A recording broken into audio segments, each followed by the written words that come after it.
क्यों एक भोली भाली औरत अपने पति की मूर्ति के साथ जलकर अपने प्राण त्याग देती है? क्यों राजा विक्रमादित्य को एक चक्रवर्ती सम्राट होते हुए भी किसी दूसरे राजा के यहाँ नौकरी करनी पड़ती है? क्या राजा विक्रमादित्य एक मरी हुई औरत को फिर से जिंदा कर पाएंगे? जानने के लिए देखिए ये जबरदस्त कहानी। एक ब्राह्मण अपनी पत्नी के साथ उज्जैन नगर में रहता था। ब्राह्मण की पत्नी सुशीला बड़ी पतिव्रता स्त्री थी। ब्राह्मण कहने के लिए तो राजा के यहाँ नौकर था, परंतु राजा विक्रम ब्राह्मण से कोई कार्य नहीं करवाते थे। बस हर माह घर बैठे उस ब्राह्मण की तनख्वाह भेज दिया करते थे। ब्राह्मण को राजा की तनख्वाह खाते खाते जब काफी अरसा हो गया तो एक दिन वह अपनी पत्नी से बोला, भाग्यवान, राजा का धन खाते खाते काफी लंबा समय हो गया, किंतु राजा ने बदले में मुझसे कोई काम नहीं लिया। इस भार से मैं कैसे कर्ज मुक्त हो सकूंगा? अंततः पत्नी से विचार कर वह राजा के पास पहुंचा और बोला, राजन, आपकी रकम खाते खाते मुझे काफी समय हो गया, लेकिन आपने मुझसे कोई काम नहीं लिया। इस प्रकार मैं कैसे कर्ज मुक्त हो सकूंगा? मेरी इच्छा है कि आप मुझसे कोई काम लें ताकि मैं आपके ऋण से मुक्त हो जाऊं। ब्राह्मण की बात सुनकर राजा बोला, हे ब्राह्मण, मेरी प्रतिज्ञा है कि मैं किसी ब्राह्मण से काम नहीं लेता, पर फिर भी आपकी यही इच्छा है तो मेरे कहने से गंगा स्नान कराओ और एक कलश गंगा जल मेरे लिए भी लेते आना। यही है आपका कार्य। राजा के वचन सुनकर ब्राह्मण अत्यंत प्रसन्न होकर अपने घर आया और सारा हाल अपनी पत्नी से कह सुनाया। वह बोली, स्वामी, आप चले जाओगे तो मैं आपके पीछे अन्न जल कैसे ग्रहण करूंगी? मेरा तो यह नियम है कि बिना आपके दर्शन किए अन्न जल ग्रहण नहीं करती। ब्राह्मण बोला, मैं अपनी मूर्ति बनवा कर घर के अंदर स्थापित कर दूंगा, तू उसके दर्शन करके अपना गुजारा कर लेना। यह कहकर उसने अपनी मूर्ति बनवाई और घर में स्थापित करवा दी और आवश्यक सामान ले राजा के पास जाकर बोला, महाराज, अब मैं जा रहा हूँ, मुझे आज्ञा दीजिए और मेरे पीछे से कृपा करके मेरी पत्नी की खैर खबर लेते रहना। उसको अब मैं आपकी शरण में छोड़े जा रहा हूँ। ब्राह्मण के वचन सुनकर राजा विक्रमादित्य बोला, हे ब्राह्मण, आप किसी बात की चिंता न करें और निश्चित होकर जाएं। आश्वासन देकर राजा ने उसे मार्ग व्यय के लिए धन देकर विदा कर दिया। ब्राह्मण के गंगा स्नान पर जाने के बाद ब्राह्मणी हर रोज पहले उसकी मूर्ति को भोग लगाती और बाद में खुद खाती। एक दिन ब्राह्मण के पड़ोस में आग लग गई। वह आग इतनी तेजी से फैली कि देखते ही देखते ब्राह्मण ब्राह्मणी के घर तक आ पहुंची। ब्राह्मणी अपने घर में लगी आग देखकर अपने पति की मूर्ति से कहने लगी, हे स्वामी, घर में आग लग गई है, कृपया बाहर चलो। जल्दी ही आग ने पूरे घर को अपने चपेटे में ले लिया, परंतु ब्राह्मणी टस से मस न हुई और वो उस ब्राह्मण की मूर्ति के आगे वही शब्द दोहराती रही, स्वामी, घर में आग लग गई है, बाहर चलो। आखिर ब्राह्मणी आग में ब्राह्मण की मूर्ति के साथ चिपट जल कर मर गई। जब राजा विक्रम को ये बात पता चली तो वो माथा पकड़कर बैठ गया और खुद से कहा, ये तो बड़ा अनर्थ हो गया। अब जब ब्राह्मण आकर पूछेगा तो मैं उसे क्या उत्तर दूंगा? ब्राह्मण अपनी पत्नी को राजा के हवाले छोड़कर उसके कहने से गंगा स्नान करने गया था, पर ब्राह्मणी तो उसकी मूर्ति के साथ जल चुकी थी। राजा विक्रम के दिन बड़े भारी हृदय के साथ चिंता में निकल रहे थे। इसी बीच एक रोज ब्राह्मण भी वापस आ गया और घर में लगी आग और अपनी स्त्री के जल मरने का समाचार सुनकर वह आग बबूला हो उठा। बोला, ऐसे कैसे हो सकता है? मैं तो राजा को अपनी ब्राह्मणी का ध्यान रखने के लिए बोलकर गया था, उन्होंने उसका ध्यान क्यों नहीं रखा? वह आनन फानन में भागा भागा तुरंत राजा के पास गया और क्रोधित होकर पूछने लगा, ऐ राजा, मेरी स्त्री कहाँ है? कहाँ है मेरी ब्राह्मणी? राजा विक्रम ने भरे हुए हृदय के साथ ब्राह्मण को सारा हाल कह सुनाया और बोला, हे ब्राह्मण देव, क्रोधित मत होइए, मैं किसी अन्य ब्राह्मण की योग्य कन्या से आपका पुनर्विवाह करा दूंगा। ये सुन गुस्से में ब्राह्मण बोला, हे राजा, जहाँ से भी हो मेरी वही स्त्री मुझे लाकर दो जिसने मेरी प्रतिमा के साथ जलकर अपने प्राण त्याग दिए, अन्यथा मैं यही आपके दरबार में अपना सिर पटक पटक कर अपनी जान दे दूंगा। और याद रखना राजा, तुम्हें एक नहीं बल्कि 2 निरपराध लोगों की हत्या का पाप लगेगा, तुम्हें एक ब्राह्मण का श्राप लगेगा। राजा ने लाचार होकर कहा, शांत हो जाइए ब्राह्मण देव, तनिक मेरी बात सुनिए और जो मैं कह रहा हूँ वैसा करिए। अपनी स्त्री के अस्थि अवशेष संचय कर उन्हें रख लीजिए और मुझे 1 माह का समय दीजिए, मैं तुम्हारी स्त्री को जीवित करने की कोई युक्ति करता हूँ। ये सुन ब्राह्मण कुछ शांत हुआ और जैसा राजा ने कहा था वैसा ही किया। राजा विक्रम अपना राजकाज अपने मंत्रियों को सौंपकर सादे बाणे में अमृत की तलाश में चल पड़ा। चलते चलते कई दिनों के बाद वो एक गाँव में पहुंचा। कई दिन चलने की थकान के कारण वो एक मकान के दरवाजे पर पड़ी चारपाई देख थका मांदा उसी कुर्सी पर बैठ गया। उस मकान में एक वृद्धा और उसकी पुत्र वधू रहती थी। वृद्धा का बेटा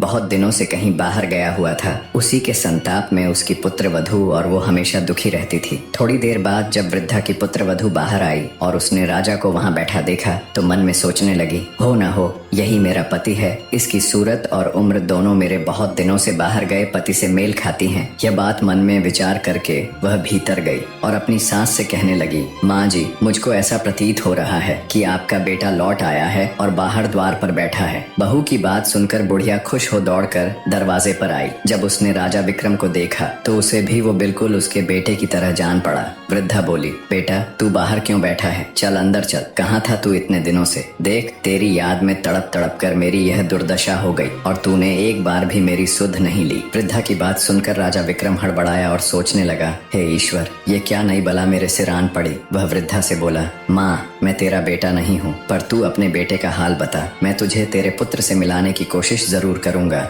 बूढ़ी औरत रोते हुए राजा को अपनी बात बताने लगी। मेरा बेटा जब 12 वर्ष का था तब उसका विवाह हो गया था। विवाह के कुछ ही दिन बाद वो कहीं चला गया। आज 20 वर्ष होने को आए मगर उसकी कोई खैर खबर नहीं। वो अब तक लौट कर नहीं आया। उसकी पत्नी बेचारी चिंता में सूख कर कांटा हो गई है। राजा बोला, बुढ़िया माई, क्या तुझे उसके या उसके किसी पते के बारे में मालूम है कि वह कहाँ है? वृद्धा ने कहा, मैंने कुछ लोगों से सुना है कि दक्षिण दिशा में वीरसेन नामक राजा राज्य करता है, जो हर रोज गरीबों में 1.25 मन सोना दान करता है। उसी राजा के महल में मेरा बेटा दुर्जन नौकरी करता है। तब विक्रमादित्य ने कहा, बुढ़िया माई, अब तू किसी बात की चिंता मत कर। ईश्वर चाहेगा तो तेरा बेटा शीघ्र ही तुझसे आकर मिलेगा। इतना कहकर राजा विक्रम वहां से दक्षिण दिशा की ओर चल दिए। कुछ दिनों की यात्रा के पश्चात वे दक्षिण दिशा पहुंच गए। विक्रम वहां से पूछते पूछते राजा के महल के द्वार पर पहुंचा और द्वारपाल से बोला, भाई, आप दुर्जन को मुझ पथिक का संदेश भिजवाने का कष्ट करें कि तुम्हारे गांव से एक आदमी आया है और वह तुमसे मिलना चाहता है। द्वारपाल ने भीतर जाकर दुर्जन को विक्रम का संदेश दे दिया,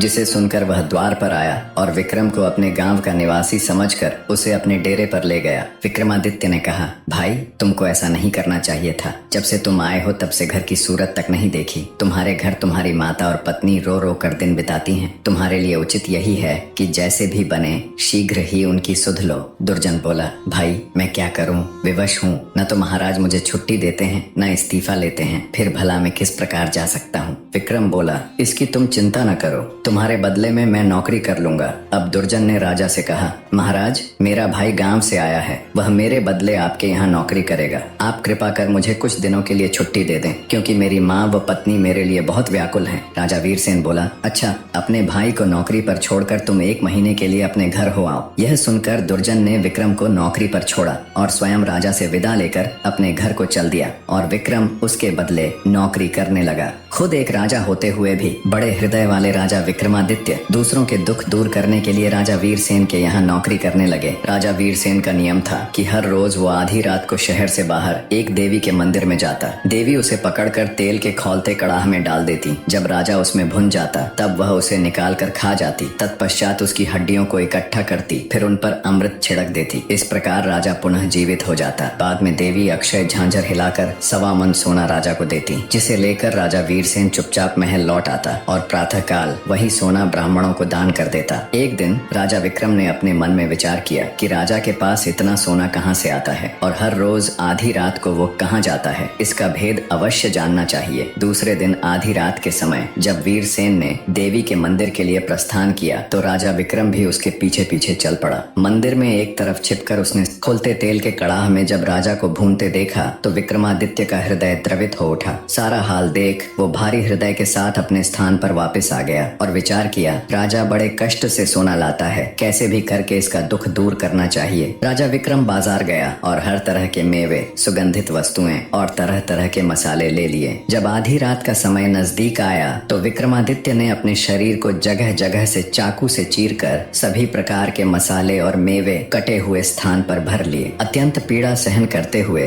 राजा विक्रम चुपचाप राजा वीरसेन के कक्ष में गए और अपनी जेब से जादुई बीर निकाल उन्हें हुक्म दिया, जब तक मैं न आ जाऊं तब तक तुम राजा वीरसेन को ऐसी गफलत में रखना कि उसे उसे होश न आए। खुद राजा वीरसेन की जगह देवी के मंदिर में पहुंच गया। विक्रम जब देवी के मंदिर में पहुंचा तो भूख से व्याकुल देवी ने उसे पकड़कर तुरंत कड़ाह में डाल दिया। जब वह भुन गया तो देवी ने उसे निकाल कर खाया। देवी ने इतना स्वादिष्ट गोश्त आज तक नहीं खाया था। वो हर रोज वीरसेन को भून कर खाती थी और उसे जीवित कर देती थी। राजा वीरसेन में ऐसा कुछ बचा नहीं था, पर आज जब उसने तंदुरुस्त और एकदम हट्टे कट्टे विक्रमादित्य के ताजा और तरह तरह के मसाले और मेवे से भरा मांस खाया तो उसका रोम रोम खिल उठा। लजीज गोश्त खा वो अत्यधिक प्रसन्न हो उठी। पूरी तरह तृप्त हो उसने रोज की तरह हड्डियां एकत्र कर घड़े से अमृत निकालकर उन पर छिड़क दिया। अगले ही पल राजा विक्रम जीवित हो उठा। तब देवी बोली, मैंने आज तक इतना स्वादिष्ट मांस नहीं खाया। आज मैं तुझ पर बहुत प्रसन्न हूँ। जो भी तुझे चाहिए दिल खोल कर मांग ले।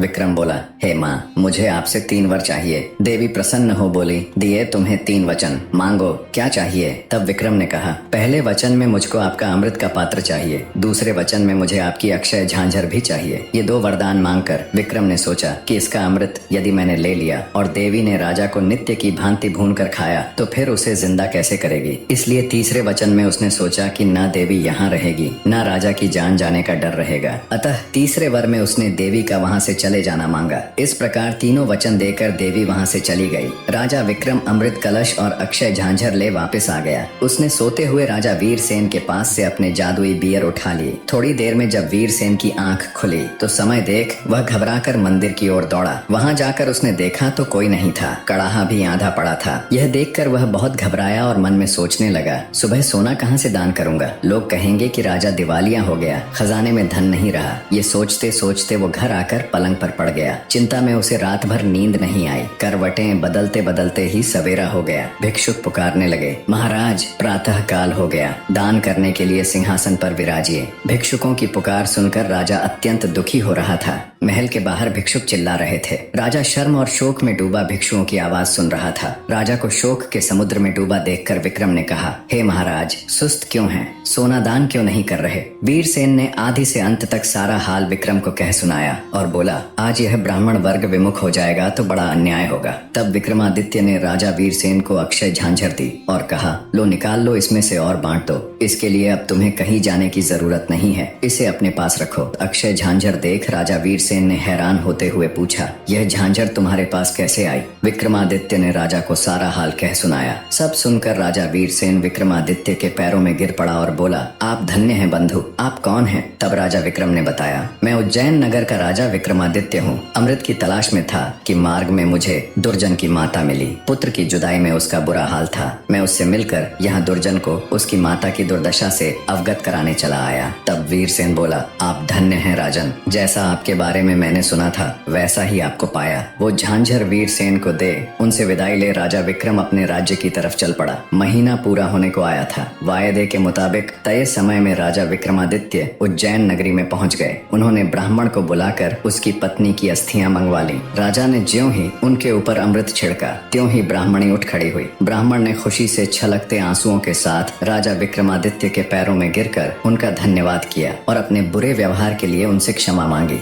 राजा विक्रमादित्य केवल एक महान योद्धा या शासक नहीं थे, बल्कि उन्होंने दूसरों के दुखों को दूर करने के लिए अपने जीवन को जोखिम में डालने से भी परहेज नहीं किया। उनकी अमृत की तलाश, एक ब्राह्मण के दुखी परिवार को जोड़ने का संकल्प और राजा वीरसेन की समस्या को हल करने के लिए अपनी अद्वितीय योजनाएं यह दर्शाती हैं कि एक सच्चा राजा केवल अपनी प्रजा का भला सोचता है। निष्कर्ष, जब हम अंदर से किसी का भला सोचकर किसी कार्य के लिए प्रयास करते हैं तो वो चाहे कितना ही कठिन क्यों न हो, वो मालिक, वो प्रभु हमारे लिए नए नए रास्ते खोल ही देता है। कहानी अंत तक देखने के लिए आप सबका तहे दिल से धन्यवाद।